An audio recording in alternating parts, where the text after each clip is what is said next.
Subscribe now and press the bell icon. Never miss an update.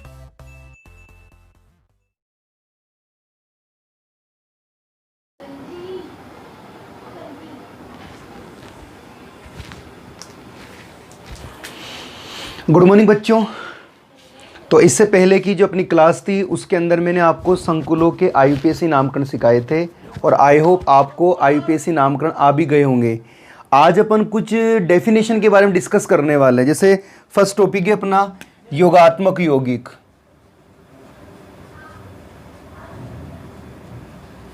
Addition compound. अपन को ये पता होना चाहिए कि योगात्मक यौगिक क्या होते हैं। हमें ये भी पता होना चाहिए कि योगात्मक यौगिक कैसे बनते हैं। तो देखो क्या होते हैं, जब दो या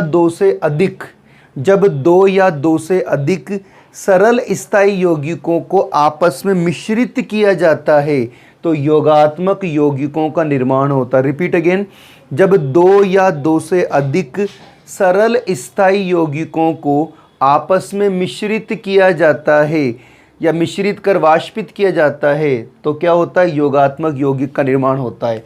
मैंने बोला है जब दो या दो से अधिक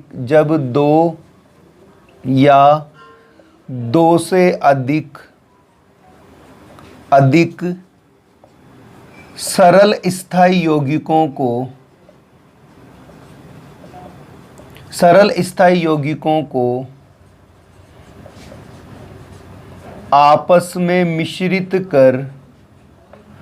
आपस में मिश्रित कर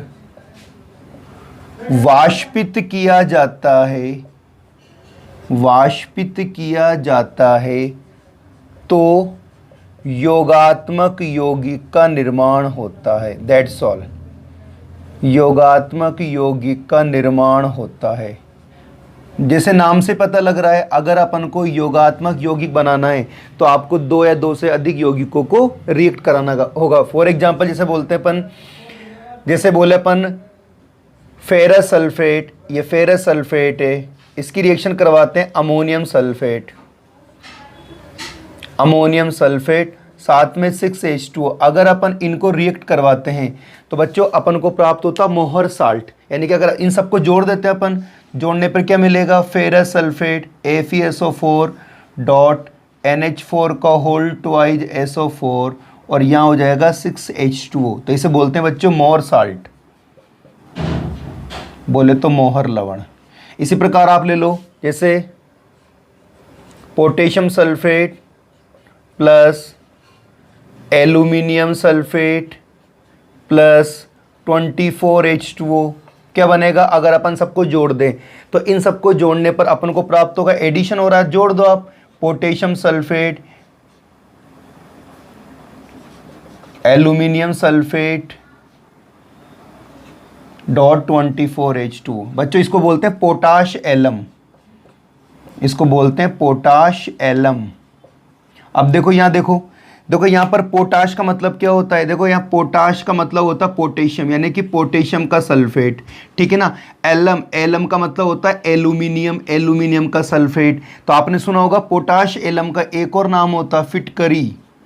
तो अगर बाई चांस आपको फिटकरी का फॉर्मूला याद करना है तो आप याद करो, फिटकरी को बोलते हैं पोटाश एलम। पोटाश का मतलब होता है पोटेशियम का सल्फेट, एलम का मीन्स होता है एल्यूमिनियम का सल्फेट। चूंकि हाइड्रेट होता है इसलिए क्या होता है, अपन ने यहाँ पे H2 मॉलिक्यूल जोड़ दिया। और देखो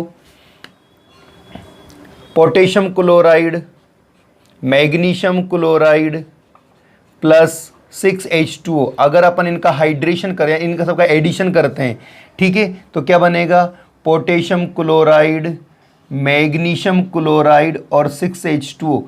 बच्चों इसका नाम है कार्नेलाइट, ये अयस्क होता है, ये कार्नेलाइट, ठीक है ना। तो पोटेशियम क्लोराइड और मैग्नीशियम क्लोराइड का हाइड्रेट है ये, ठीक है। और देखो अगर अपन जैसे फॉर एग्जांपल अमोनिया है, अमोनिया की रिएक्शन करवाते हैं कॉपर सल्फेट के साथ तो अपन को क्या प्राप्त होगा, एक कॉम्प्लेक्स प्राप्त होगा CuNH3 का होल 4 और लास्ट में क्या हो जाएगा SO4। इसका नामकरण मैंने आपको ऑलरेडी सिखा ही दिया है, फिर भी अपन कर लेते हैं। ये हो जाएगा X, अमोनिया का चार्ज हो जाएगा 0, 4 से मल्टीप्लाई करना है, और सल्फेट का चार्ज कितना होता है -2 बराबर 0। तो क्या होगा X -2 बराबर 0 और X बराबर 2। इसका नाम क्या होगा, बच्चों 4 को बोलते हैं टेट्रा, टेट्रा एमीन, एमीन। आगे क्या होगा, कॉपर, संकुल धन आयन है ना, कॉपर। आगे ऑक्सीडेशन नंबर क्या होगा, सेकंड, और लास्ट में हो जाएगा सल्फेट। तो बच्चों ये हो गया अपना योगात्मक यौगिक। दोबारा बोल देता हूँ, देखो योगात्मक यौगिक का मतलब होता है योग करना है आपको, तो आपको क्या करना है, 2 या 2 से अधिक सरल स्थायी यौगिकों को आपस में मिश्रित करना है, और मिश्रित करने के बाद उन्हें वाष्पित किया जाता है, तो योगात्मक यौगिक का निर्माण होता है। फॉर एग्जाम्पल अपन बोल सकते हैं मोहर लवण, फॉर एग्जाम्पल आप बोल सकते हो पोटाश एलम, और आप बोल सकते हो कार्बोनाइट।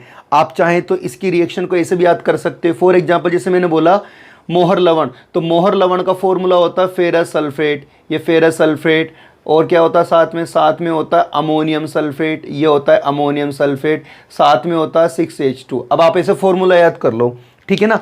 अब रिएक्शन कैसे बनाओगे, इनके सब के बीच में प्लस लगा दो, जैसे आपने प्लस लगा दिया, अब ऐसे कैसे वापस जोड़ दो, ये बन जाएगा आपकी। तो जनरली आप रिएक्शन को ऐसे याद कर सकते हो। देखो मैंने कैसे लिखा है बच्चों, आगे चलते हैं। Subscribe now and press the bell icon. Never miss an update.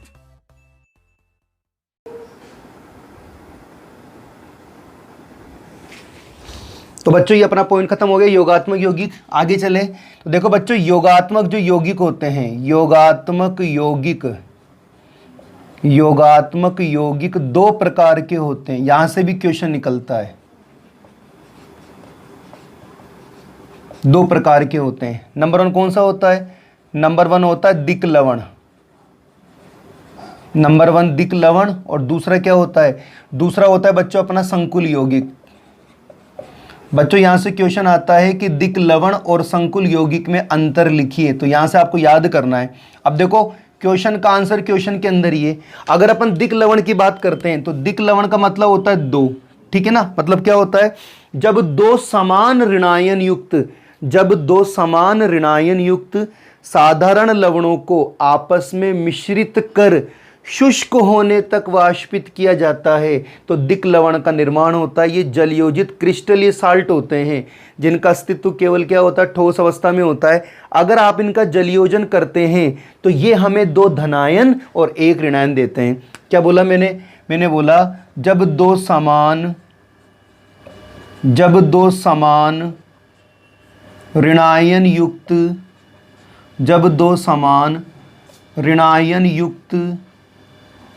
साधारण लवणों को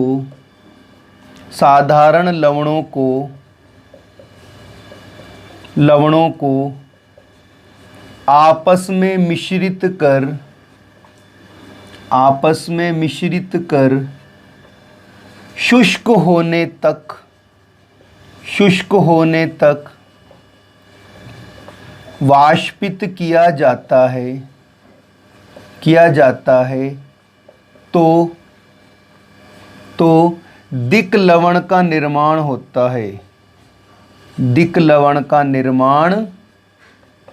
होता है। अच्छा ये क्या होते हैं, ये जलयोजित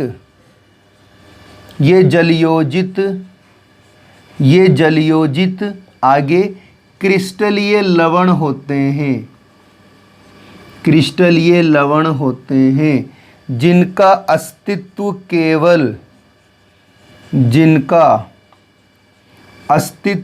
केवल कहाँ पर होता है, ठोस अवस्था में होता है, जिनका अस्तित्व केवल ठोस अवस्था में होता है। और जलयोजन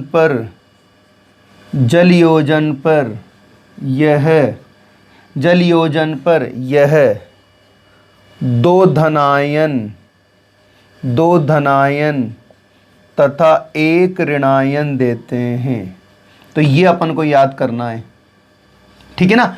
अब इसके जो एग्जाम्पल्स की अपन बात करते हैं, तो बच्चे इसके एग्जाम्पल तो अपन याद कर रखा है। फॉर एग्जाम्पल अभी मैंने आपको जस्ट 2 मिनट पहले योगात्मक यौगिक पढ़ाया था, तो योगात्मक यौगिक में पहला जो एग्जाम्पल पढ़ा था अपन ने, जैसे फॉर एग्जाम्पल अपन ने पढ़ा था मोहर लवण, तो अपन को पता है इसका फॉर्मूला क्या होता है। अगर फॉर्मूले की बात करते हैं, फॉर्मूला होता है फेरस सल्फेट, और आगे चले अमोनियम सल्फेट, और डॉट 6H2O। अगर अपन इस साल्ट को देखें तो बच्चों देखो नाम बोल रहा है फेरस का मतलब होता है Fe+2, तो यहां से मुझे मिल रहा है Fe+2।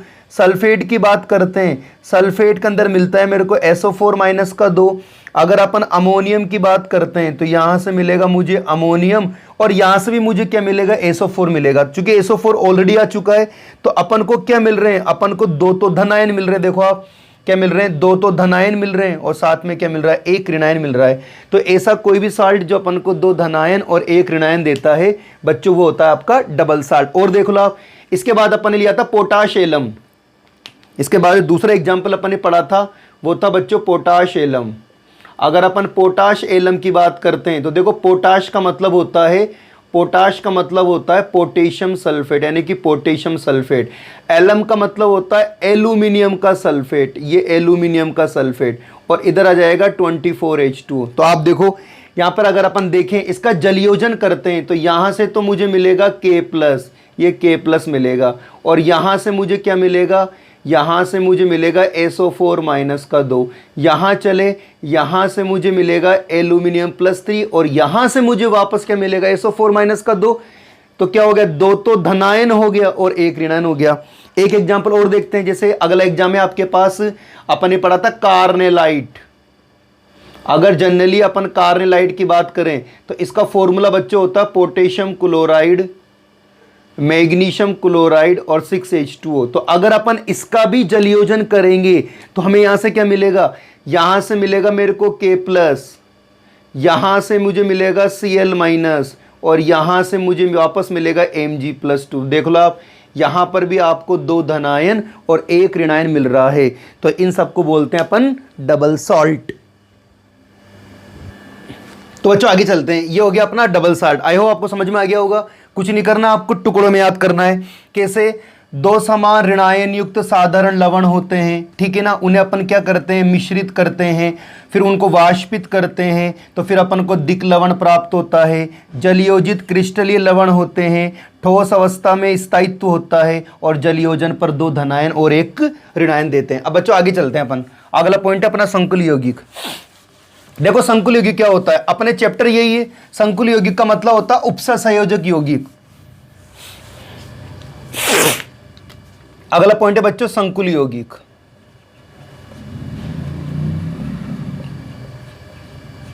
क्या होगा, तो इन्हें क्या बोलते हैं, इन्हें बोलते हैं उपसंयोजक यौगिक। पहली बात आपको याद रखना है, इन्हें उपसंयोजक यौगिक कहा जाता है। इन्हें उपसंयोजक, इन्हें उपसंयोजक यौगिक कहा जाता है, कहा जाता है, जिनका स्थायित्व, जिनकी स्टेबिलिटी, जिनका स्थायित्व ठोस एवं जलीय, जलीय विलयन दोनों अवस्थाओं में होता है, दोनों अवस्थाओं में होता है, दोनों अवस्थाओं में होता है, संकुल यौगिक कहलाते हैं, संकुल यौगिक कहलाते हैं।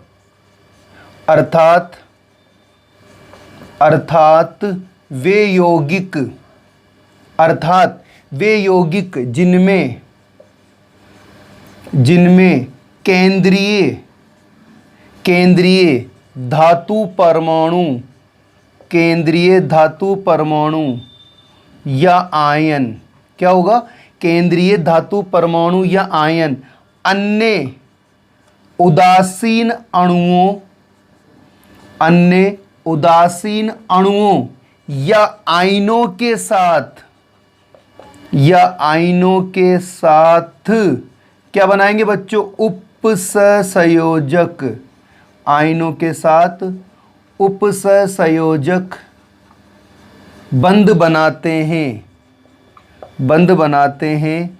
वह क्या होते हैं, वह बच्चों होते हैं संकुल यौगिक, संकुल यौगिक होते हैं। थोड़ा डेफिनेशन थोड़े बच्चों ऐसी है, तो आप इसको ऐसे याद करना। जैसे फॉर एग्जांपल अपन एग्जांपल लिखते हैं, जैसे मैंने एग्जांपल लिखा, मैंने लिखा K4Fe Cn का होल 6। तो आप देखो कैसे याद करोगे, देखो इन्हें उपसहसंयोजक यौगिक कहते हैं, तो आपको याद हो जाएगा। इनका स्थायित्व क्या होता है, ठोस और जलीय विलयन दोनों अवस्थाओं में हो जाएगा, ये भी याद हो जाएगा। अर्थात देख क्या होता है, अर्थात वे यौगिक, ये पूरा यौगिक मान लो, वे यौगिक जिनमें केंद्रीय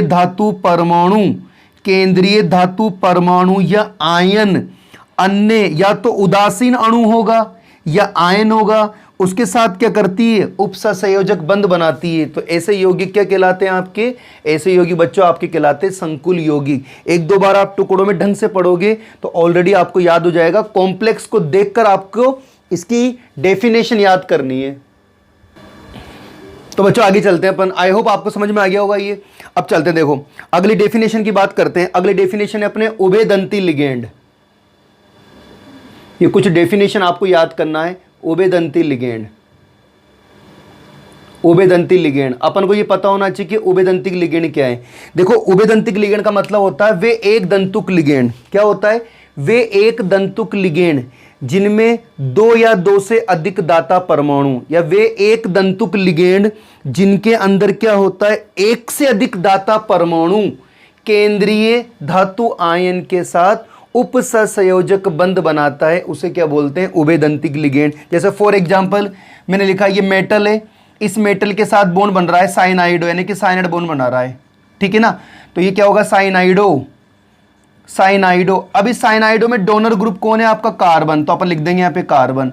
इसी का जस्ट अपोजिट अपन करें तो क्या होगा, आइसोसाइनाइडो, तो यानी कि एन ये हो जाएगा, तो इसे बोलेंगे आइसो साइनाइडो। तो इसके अंदर क्या होगा आपका डोनर ग्रुप, देखो मेटल के साथ ये नाइट्रोजन कनेक्ट हो रहा है, तो डोनर एटम कौन होगा आपका, ये वाला। और ले सकते हो आप, जैसे अपन ले ले नाइट्रो, ये हो गया नाइट्रो, ठीक है ना, ये मेटल से कनेक्ट हो रहा है। नाइट्रो के अंदर डोनर ग्रुप क्या होगा, इस मेटल से ये एन कनेक्ट हो रहा है, तो अपन बोलेंगे एन, ठीक है।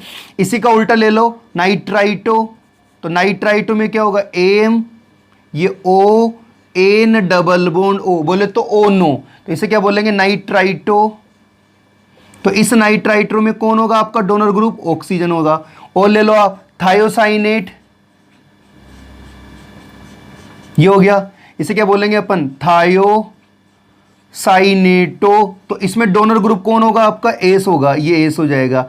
और इसी का जस्ट अपोजिट करें, एन को इधर लिख देता हूं, तो क्या होगा, M, N double bond C double bond S, तो इसे क्या बोलेंगे, थायोसाइनेटो। तो यहां पर आपका डोनर एटम कौन हो जाएगा बच्चों, यहां पर हो जाएगा नाइट्रो, यानी कि नाइट्रोजन। तो ओवरऑल रिजल्ट क्या निकल रहा है, रिजल्ट निकल रहा है वे एक दंतुक लिगेंड, ये सारे आपके एक दंतुक लिगेंड है, मोनोडेंटेड लिगेंड है। वे एक दंतुक लिगेंड जिनमें एक से अधिक दाता परमाणु, क्योंकि इसमें कार्बन भी नाइट्रोजन भी है, वे एक दंतुक लिगेंड जिनमें एक से अधिक दाता परमाणु केंद्रीय धातु परमाणु या आयन के साथ उपसहसंयोजक बंध बनाते हैं, उसे क्या बोलते हैं बच्चों, उसे बोलते हैं उभयदंती लिगेंड। अब बताओ मैंने क्या बोला, मैंने बोला वे एक दंतुक लिगेंड, वे एक दंतुक लिगेंड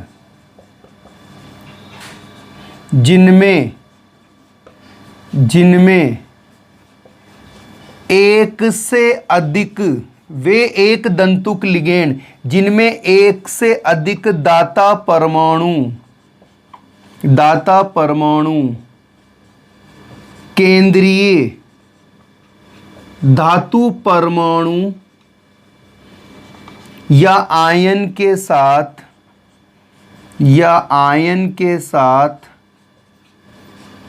उपसहसंयोजक, आयन के साथ उपसहसंयोजक बंध बनाते हैं, उससे क्या बोलते हैं बच्चों, उसे बोलते हैं उभयदंती लिगेंड कहा जाता है, लिगेंड कहा जाता है। एग्जाम के अंदर आपसे ये पूछ सकता है कि उभयदंती लिगेंड के दो उदाहरण लिखिए, तो आप देख लेना। देखो यहां पर तो कार्बन हो रहा है, अगले में आप नाइट्रोजन जोड़ देना, यहां पर नाइट्रोजन हो रहा है, अगले में आप ऑक्सीजन जोड़ देना, यहां पर आपका सल्फर है, अगले में आप नाइट्रोजन को जोड़ देना। तो बच्चों क्या होता है, एक दंतुक लिगेंड होते हैं जिनमें एक से अधिक दाता, ओनली एक दंतुक लिगेंड, ध्यान रखना, इसके अलावा नहीं, तो एक दंतुक लिगेंड होते हैं जिनमें एक से अधिक दाता परमाणु होते हैं जो क्या करते हैं, इस मेटल के साथ क्या करते हैं, कोऑर्डिनेशन बॉन्ड का फॉर्मेशन करते हैं। तो ऐसे लिगेंड क्या कहलाते हैं अपने, ऐसे लिगेंड कहलाते हैं अपने उभयदंतिक लिगेंड। ऐसे ही एक लिगेंड और होते हैं, जैसा बात करते हैं chelate ligand, very very important. मैं लिख देता हूं, अगला पॉइंट है अपना। अगली डेफिनेशन की बात करें तो बच्चों अगली डेफिनेशन है अपनी किलेट लिगेंड। अब किलेट लिगेंड का मतलब होता है कि आपको लेना पड़ेगा बहुदंतुक लिगेंड। किलेट का मतलब होता है वलय संरचना। तो क्या होता है, वे बहुदंतुक लिगेंड, वे बहुदंतुक लिगेंड जिनमें दो या दो से अधिक दाता परमाणु, रिपीट अगेन, वे बहुदंतुक लिगेंड जिनमें दो या दो से अधिक दाता परमाणु केंद्रीय धातु परमाणु या आयन के साथ उपसंयोजक बंध बनाकर एक वलय संरचना बनाते हैं, उसे बोलते हैं अपन किलेट वलय। और इस प्रकार के लिगेंड को बोलते हैं किलेट लिगेंड। एक नॉर्मल बात ये होती है कि एक जो किलेट लिगेंड होता है या किलेट वलय होती है एक सामान्य वलय की तुलना में ज़्यादा स्थायी होती है। तो क्या होता है बताओ, वे बहुदंतुक लिगेंड, वे बहुदंतुक लिगेंड जिनमें दो या दो से अधिक, जिनमें दो या दो से अधिक, दो या दो से अधिक दाता परमाणु, वे बहुदंतुक लिगेंड जिनमें दो या दो से अधिक दाता परमाणु केंद्रीय धातु परमाणु, केंद्रीय धातु परमाणु या आयन के साथ उपसंयोजक, आयन के साथ उपसंयोजक बंध बनाकर एक वलय संरचना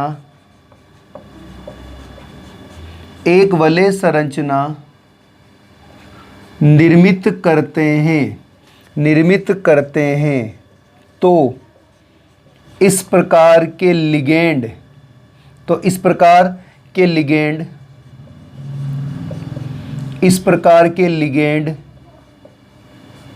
किलेट लिगेंड और इस प्रकार की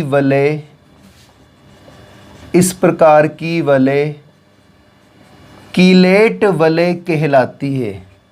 बच्चों देखो डेफिनेशन है, एग्जाम में अपन से पूछती है, तो आप वर्ड पढ़ के इनको याद करना कि बहुदंतुक लिगेंड होते हैं, सही है, जिनमें क्या होते हैं, दो या दो से अधिक दाता परमाणु होते हैं जो क्या करते हैं, सेंट्रल मेटल एटम यानी केंद्रीय धातु परमाणु या आयन के साथ क्या करते हैं, उपसंयोजक बंध बनाते हैं, साथ में क्या करते हैं, एक वलय संरचना निर्मित करते हैं। इस प्रकार के जो लिगेंड होते हैं उसे किलेट लिगेंड कहा जाता है, और जो वलय बनती है उसे अपन बच्चों क्या बोलते हैं, किलेट वलय कहा जाता है। ठीक है ना। अब बच्चों अपन आगे चलते हैं, जैसे अपन इसके कुछ एग्जाम्पल पढ़ते हैं, तो जैसे अपन एग्जाम्पल पढ़ेंगे ना तो अपन को चीज़ याद हो जाएगी। अपन को ये पता होना चाहिए कि एक्चुअली वलय कैसे बनती है। जैसे फॉर एग्जाम्पल मैंने एग्जाम्पल लिया, एक एग्जाम्पल CuEn का होल ट्वाइस और चार्ज लगा दिया मैंने प्लस का 2। नाम पता है ही सही आपको कैसे होगा, चूंकि देखो En का होता है, En के ऊपर बात करें तो En क्या होता है बच्चों, En होता है द्विदंतुक लिगेंड। ठीक है ना। और अपन ये भी जानते हैं द्विदंतुक लिगेंड है तो इसके पास कितने दाता परमाणु है, इसके पास अपने पास है 2 दाता परमाणु, ये 2 दाता या 2 डोनर एटम होते हैं। अब ये क्या करेंगे, डोनर एटम इस मेटल के साथ क्या करेंगे, उपसंयोजक बंध बनाएंगे। कैसे बनाएंगे, फॉर एग्जांपल देखो मैंने यहाँ पे कॉपर लिख दिया, ये कॉपर लिख दिया। ठीक है। अपन जानते हैं En का फॉर्मूला क्या होता है, En होता है एथिलीन डाइएमीन। तो एथिलीन क्या होता है, जैसे अपन बात करें एथिलीन डाइएमीन, देखो CH2 और ये CH2 आ गया। ठीक है ना। एमीन की बात करें तो यहाँ पे लगा देता हूँ एमीन, ये हो जाएगा NH2, और इधर चले तो बच्चों ये भी हो जाएगा अपने पास NH2। अपन जानते हैं नाइट्रोजन के पास लोन पेयर है ना। अब 2 लिखे हुए यहाँ पे, तो आप ऐसे कैसे 2 बना लो, देखो मैं दोबारा लिखता हूँ, एथिलीन डाइएमीन का फॉर्मूला होता है CH2, यहाँ पर क्या हो जाएगा NH2, ये डोनर एटम आ जाएगा, ये हो गया अपने पास NH2, ये डोनर एटम आ जाएगा। अब देखो क्या करेंगे, ये जो आपको दिख रहे हैं डोनर एटम, वो क्या करेंगे, इस मेटल के साथ क्या करेंगे, कोऑर्डिनेशन बॉन्ड का फॉर्मेशन करेंगे। देखो कोऑर्डिनेशन बॉन्ड का फॉर्मेशन हो रहा है। यहाँ देखो आप, ये नाइट्रोजन ने बनाया इसके साथ, और यहाँ देखो ये नाइट्रोजन इसके साथ कोऑर्डिनेशन बॉन्ड का फॉर्मेशन किया, और इसका ओवरऑल चार्ज कितना है, ओवरऑल चार्ज है +2। तो देखो ये बन गई, देखो वलय संरचना बन गई ना। तो देखो क्या होते हैं, बहुदंतुक लिगेंड है द्विदंतुक के अलावा, तो ये क्या करते हैं, मेटल के साथ कोऑर्डिनेशन बॉन्ड का फॉर्मेशन करते हैं। और देख लो, जैसे अब की बार ले ले अपन कोबाल्ट, COEN का होल ट्राई, और यहाँ लगा लेते हैं +3, ठीक है ना। अब देखो ये आपका कौन सा लिगेंड है, ये आपका द्विदंतुक लिगेंड, द्विदंतुक लिगेंड। और अपन ने पढ़ा था द्विदंतुक लिगेंड में क्या होते हैं, 2 दाता परमाणु होते हैं, यानी कि डोनर एटम। अब देखो अपन बनाते हैं इसकी संरचना। EN मेरे पास कितने टोटल, मेरे पास टोटल EN है 3, तो देखो कोबाल्ट तो ये जाएगा। EN टोटल कितने मेरे पास 3 है, तो देखो कैसे बनाओगे स्ट्रक्चर, आपको स्ट्रक्चर याद होनी चाहिए, मैंने आपको इसकी संरचना याद करवा रखी है, तो कोई टेंशन वाली बात ही नहीं है। देखो एक तो ये बन गई, ठीक है। ऐसे कैसे इधर बना दो दूसरी, ये NH2, इधर ले लो CH2, यहाँ पर ले लो CH2, और यहाँ पर ले लो ये NH2, 2 हो गए। अपन को एक और बनाना है, तो यहाँ कर लो आप, देखो ये NH2 हो जाएगा, ये CH2 हो जाएगा, ये CH2 हो जाएगा, और बच्चों यहाँ पर हो जाएगा NH2। अब देखो सबके जो लोन पेयर है वो क्या करेंगे, इस मेटल के साथ कोऑर्डिनेशन बॉन्ड का फॉर्मेशन करेंगे। तो कोऑर्डिनेशन बॉन्ड का फॉर्मेशन करने के साथ ही क्या कर रहे हैं, एक वलय संरचना निर्मित कर रहे हैं। देखो आप, ये बन गई वलय संरचना, और इसका चार्ज क्या जाएगा, इसका चार्ज आ जाएगा +3। तो क्या हो गया, ये बन गया आपकी वलय संरचना। इसलिए इसे क्या बोलते हैं, किलेट लिगेंड बोलते हैं। फिर से बोल देता हूँ, एक किलेट लिगेंड सामान्य लिगेंड की तुलना में बहुत अधिक स्थायी होता है। और एग्जाम्पल ले लो आप, लास्ट आप ले लो, जैसे बात करते हैं COOX का होल ट्राई, और 4 लगा देता हूँ -3। अब ये क्या, ऑक्सीलेटो, इसे बोलते हैं ऑक्सीलेटो, ऑक्सीलेटो। और अपन जानते हैं ऑक्सीलेटो कौन सा लिगेंड होता है, ऑक्सीलेटो होता है द्विदंतुक लिगेंड, और इसके अंदर भी क्या होता है, 2 डोनर ग्रुप होता है। ये आगे कोबाल्ट है ना, ऑक्सीलेटो है। आप कैसे बनाओगे, देखो O फॉर्मूले की बात करें तो ये होता है बच्चों formula, C double bond O और C डबल बॉन्ड O-, ये फॉर्मूला होता है। और इसके अपन चार्ज की बात करते हैं तो बच्चे इसका जो चार्ज होता है वो होता है -2, ठीक है ना। आप कैसे बनाओगे, या बना लो, देखो O C, ये माइनस, ऐसे कैसे, देखो ये O आ जाएगा, ये O आ जाएगा, ये C हो जाएगा, ये माइनस हो जाएगा, यहाँ जोड़ दो आप ऐसे कैसे, ठीक है ना। और आगे चलो, इधर ही जोड़ लो, देखो आप, ये हो जाएगा आपका COO-, यहाँ चले COO-, चूँकि 3 है आपके पास, तो क्या हो जाएगा C डबल बॉन्ड O, ये O, ये CO, और डबल बॉन्ड O हो गया ना। थोड़ा नीचे लिख देता हूँ इसको मैं भाई। अगर अपन इसकी स्ट्रक्चर बना के लिखना चाहें ना तो वो भी कर सकते हैं। देखो कैसे करोगे आप, अगर अपन इसकी स्ट्रक्चर बना के लिखना चाहें, देखो कैसे करना है। जैसे यहाँ पर तो कोबाल्ट है, स्ट्रक्चर बना के लिख लो आप। देखो क्या होगा, C double bond O, C double bond O, इधर क्या आएगा बच्चों O-, और इधर भी क्या आएगा अपने पास O-, एक हो जाएगा। सेम दूसरा केस लिख लो, देखो इधर C डबल बॉन्ड O, ये कनेक्ट हो जाएगा, C डबल बॉन्ड O, यहाँ हो जाएगा O-, यहाँ हो जाएगा O-।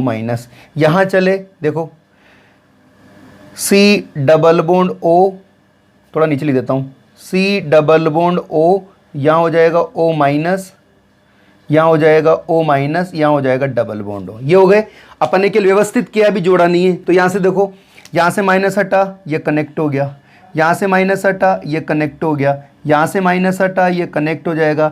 इसी प्रकार सब जगह से यहाँ से माइनस हट जाएगा, और मेटल के साथ क्या करेंगे, मेटल के साथ बच्चों ये बना लेंगे कोऑर्डिनेशन बॉन्ड का फॉर्मेशन। इसलिए क्या हो जाएगा, ये आ जाएगा माइनस का। अब देखो बस संरचना स्ट्रक्चर बनने के बाद देखो कितनी कॉम्प्लिकेट हो गई।